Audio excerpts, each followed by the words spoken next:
Assalamualaikum warahmatullahi wabarakatuh. Bismillahirrahmanirrahim. Alhamdulillahirabbil alamin. Wassalatu wassalamu ala asyrofil mursalin sayyidina wa maulana Muhammadin wa ala alihi wa sahbihi ajma'in. Amma ba'd. Ibu bapak dan sekalian, mari kita mulai kajian subuh kita dengan berdoa bersama-sama. Bismillahirrahmanirrahim. Asyhadu an la ilaha illallah wa asyhadu anna Muhammadar Rasulullah. Raditu billahi rabban wa bil Islam dinan wa bi Muhammadin nabiyyan wa rasulan. Rabbi zidni 'ilman nafi'an warzuqni fahman wa hukman wa abhidni bis-salihin. Amin. Bapak dan Ibu, kita masih meneruskan kajian kita tentang makna yang terkandung di dalam doa kunut. Sempat agak lama terputus. Kita kalau tidak salah sampai pada yang terakhir, waqini birahmatika syarra ma qadait. Ya Allah, jagalah aku dari buruknya apa yang telah Engkau putuskan, yang telah Engkau tentukan, yang telah Engkau tetapkan. Sebelumnya sudah kita bahas dari mulai Allahumma hdini fi man hadait. Ya Allah, tunjuki aku sebagaimana Engkau telah memberikan petunjuk kepada orang-orang yang telah Engkau beri petunjuk. Wa'afini fi man afait. Ya Allah, berilah kesehatan kepadaku sebagaimana Engkau telah memberikan kesehatan kepada orang-orang yang telah Engkau beri kesehatan. Wa tawallani fi man tawallait. Jadikanlah aku wali sebagaimana telah Engkau jadikan wali orang-orang yang telah Kau jadikan wali. Nah, wali ini dulu sudah pernah kita bahas, maknanya banyak.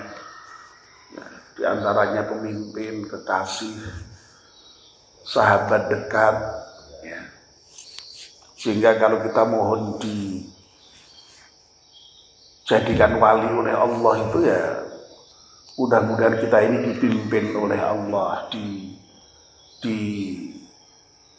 bukan kita dijadikan wali oleh Allah, Allah menjadi wali kita, maksud saya kembali. Ya. Mudah-mudahan Allah itu menjadi wali kita, ya, pemimpin kita, sahabat kita, kekasih kita. Ya. Wa barik li fi ba'atait, dan berkailah semua yang telah Engkau berikan. Dan yang terakhir tadi, waqini birahmatika syarra ma qadait, dan jagalah aku dari buruknya ketentuan yang telah Engkau tentukan. Nah, bagian dari awal sampai dengan waqini birahmatika syarra ma qadait ini semuanya bentuknya adalah permintaan, mohon. Mohon di situ ada yang sifatnya mohon perlindungan dari hal yang tidak baik, tapi juga ada yang mohon diberi kebaikan-kebaikan. Jadi doa itu kan biasanya isinya ya mohon kebaikan atau mohon perlindungan dari keburukan. Nah, di bagian berikutnya ini sudah mulai bukan lagi permintaan, tetapi puji-pujian, sana.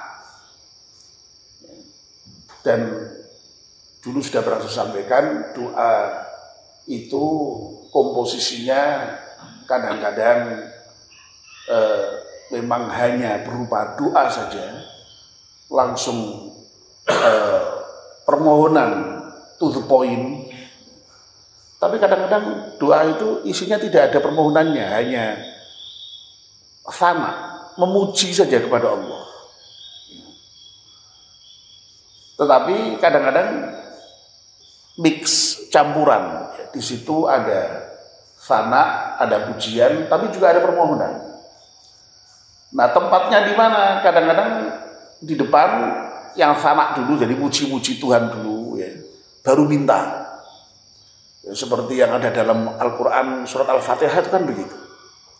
Ya. Alhamdulillahirabbil alamin. Segala puji bagi Engkau ya Tuhan yang merajai, yang menguasai sekalian alam. Ar-Rahmanur Rahim. Engkau yang maha kasih dan maha penyayang. Maliki Yaumiddin, ya. Engkau yang nanti merajai di hari pembalasan. Nah, baru ujung-ujungnya ya, iyyaka na'budu wa iyyaka nasta'in ihdinas siratal mustaqim. Ya. Yang iyyaka na'budu wa iyyaka nasta'in itu masih ada unsur pujian, ada unsur permohonan, ya. Nah, yang ihdinas siratal mustaqim itu sudah permohonan. Jadi sana dulu baru doa. Nah, kalau di doa kunut ini minta dulu, Allahumma hdini, ya Allah tunjuki aku, wa'afini, beri kami kesehatan. Nah, baru kemudian di bagian berikutnya itu sana, pujian kepada Allah. Fa innaka taqdi wala yuqda alaih. Ya Allah, sesungguhnya Engkau itu merupakan zat yang maha menentukan, maha menetapkan, maha memutuskan. Wala yuqda alaih, dan tidak ada yang bisa menentukan Engkau, menetapkan Engkau, memutuskan terhadap Engkau. Engkau tidak ditentukan, tidak ditetapkan, tidak diputuskan oleh siapapun dan oleh apapun. Nah, ini merupakan pernyataan dari kita yang sekaligus memuji Allah Subhanahu wa Ta'ala, bahwa Allah itu zat yang memutuskan, Allah itu zat yang menentukan, Allah itu zat yang menetapkan segalanya dengan kehendaknya, dengan kekuasaannya.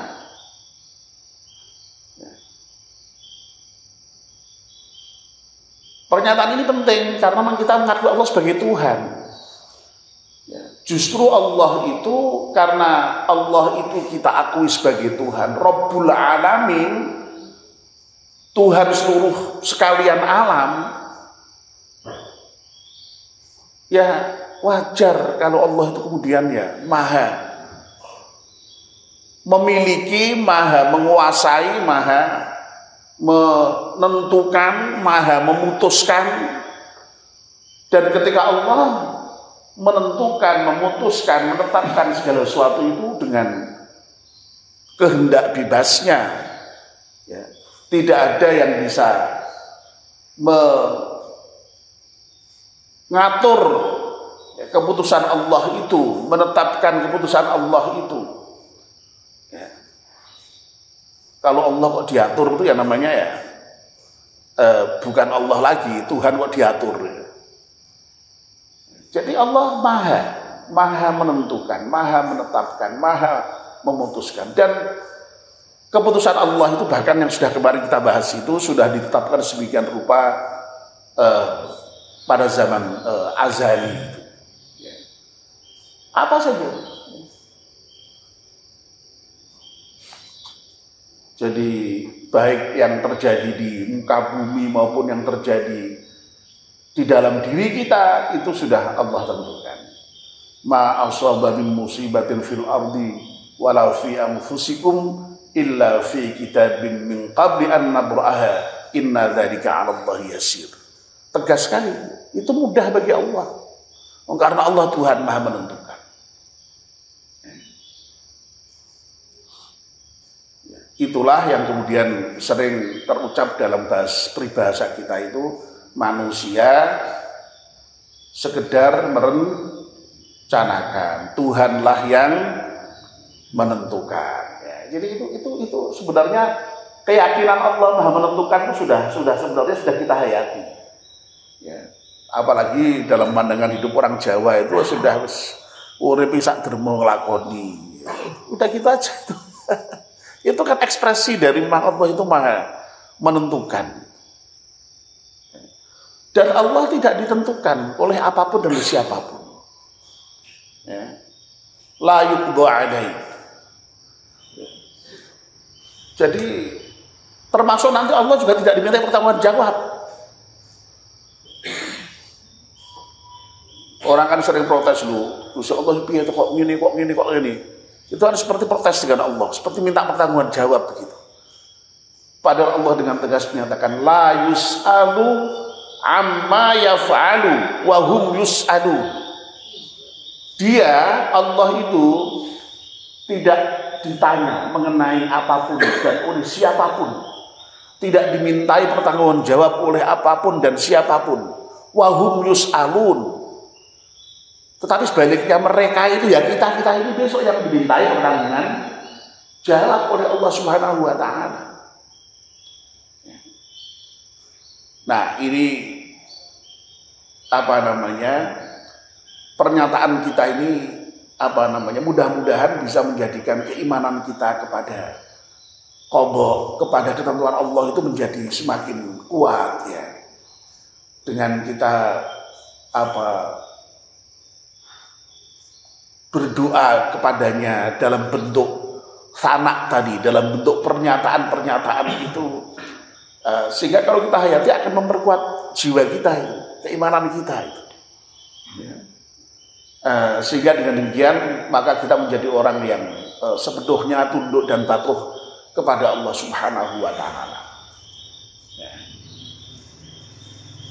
Ini makna yang terkandung di dalam pernyataan fa innaka taqdi wala yuqda alai. Mari kita ulangi. Fa innaka taqdi wala yuqda alai. Sesungguhnya engkau wahai Tuhan, wahai Allah adalah zat yang maha menentukan, maha menetapkan, maha memutuskan. Wala yuqda alaik, dan tidak ada yang bisa memutuskan, bisa menetapkan, menentukan terhadap engkau. Tidak ada. Ya.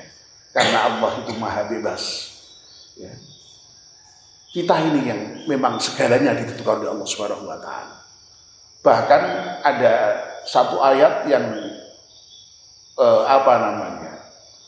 secara tegas menyatakan wallahu khalaqakum wa ma ta'malun.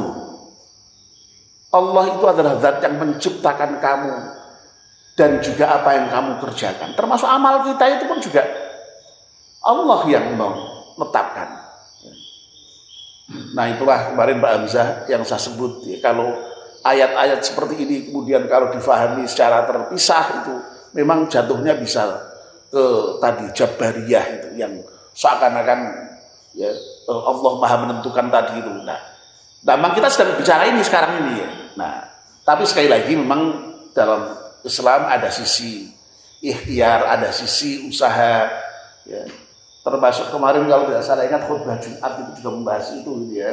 Jadi dibedakan ada takdir mu'allaq, ada takdir mubrom ya. Nah, yang bisa ya dalam tanda petik sebenarnya itu mengubah dalam tanda petik ya, itu ya doa dan usaha ya, doa dan usaha. Makanya kalau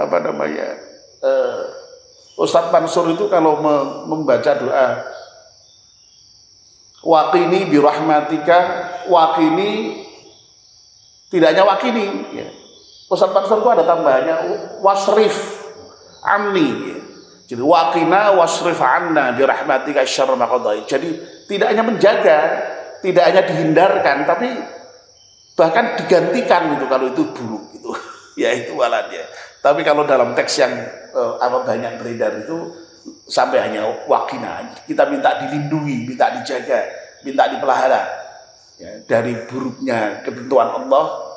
Tapi kalau yang dibaca Ustaz Mansur bahkan sampai waqina wasrif 'anna ya, jadi di samping dijaga dari takdir yang buruk, kalau toh misalnya Allah sudah ada takdir buruk ya tolong diganti, mohon diganti ya Allah itu dengan yang baik begitu ya.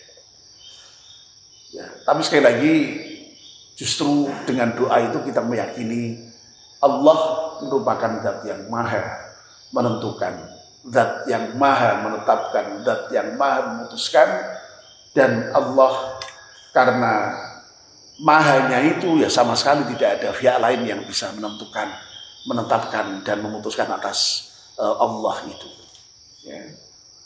Dan kita ya, karena hamba ya sudah pasrah, karena kita itu hamba, abdi ya manut, ridho dengan putusan Allah itu.